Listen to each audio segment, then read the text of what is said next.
Did anything you shared with Secretary Noak today seem to open her eyes to what's happening on the ground now versus maybe the rhetorical descriptions that have been going around in Washington? Did she seem to find new perceptions of the city versus what she may have had leading onto her landing today? Yeah, I can't comment on what that may have gone on, and perception-wise, this was really a operational focus and operational conversation about the safety for her employees, and then also for the role of the police bureau and the state and the region in this area. So I can't really speak to that.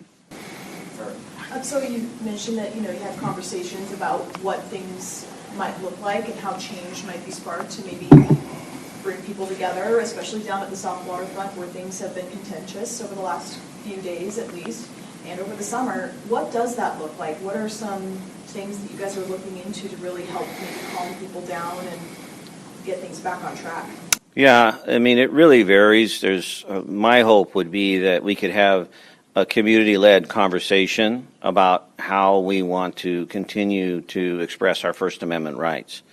And we have a model in that. We have a model in that for the last several months where we have seen demonstrations numbering in the tens of thousands, and we have not had nearly the police presence that we've had down there.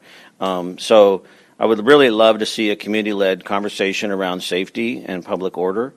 This will also require a renewed commitment by our electeds to set a tone and an expectation around that.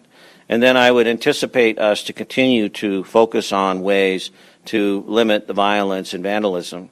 And the degree of violence that we've seen just in the last few days, as I said, once again, within the crowd, I think that we have to be looking carefully about how can we create space in that very confined area so that we aren't seeing those responses.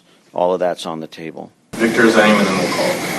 I've got two questions. First, did both of you talk about any specifics regarding troop deployment? Did she seem interested in that still after visiting and having those conversations with you? And then can you dive a little bit more into that cooperation with the Tri-County and OSP and their role down there? Yeah, I did not discuss troop deployments. That, is part of an ongoing litigation matter, so that's not something that was discussed. We talked about when I talk about a tri-county or a regional approach, there's a variety of ways that could look. State police historically has always been a great partner. They were obviously involved in 2020 and helping us navigate some of that. And, of course, our relationship with Multnomah County agencies. So that's really a starting point. But what we're experiencing even today, and support from outside agencies, is they're providing additional cars to provide cover and support to Portland police officers. So we have Portland police officers that are assigned to these details. We still need Portland police officers that can respond to calls for service. And so outside agencies are providing cover for cars that need that support. So I think, ongoing discussions about that as a region, that if we have to continue to put extra resources in that area. Remember, there's a lot going on in the city today, though. Today's a little bit of a unique day with the anniversary in Israel as well. We've had 2 or 3 other public order events occurring along with the visit. So I would say today is, sort of top of the thermometer as far as resource intensive.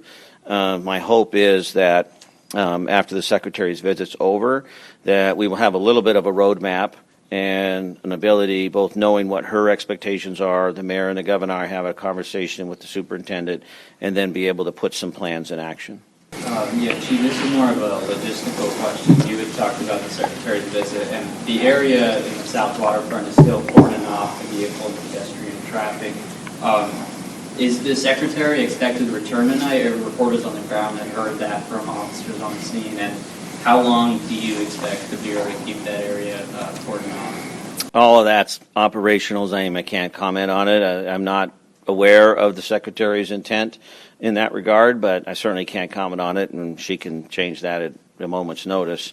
In regards to the area, I know that we'll have that area secured for the next several hours, and at some point we will evaluate once again the activity level, our resource availability, et cetera, et cetera.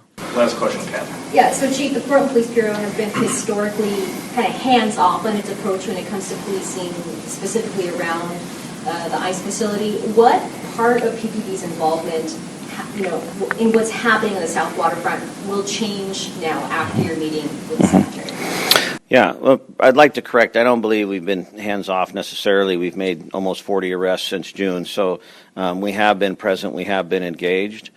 I think a couple of I would anticipate is, continued outreach as we've been doing.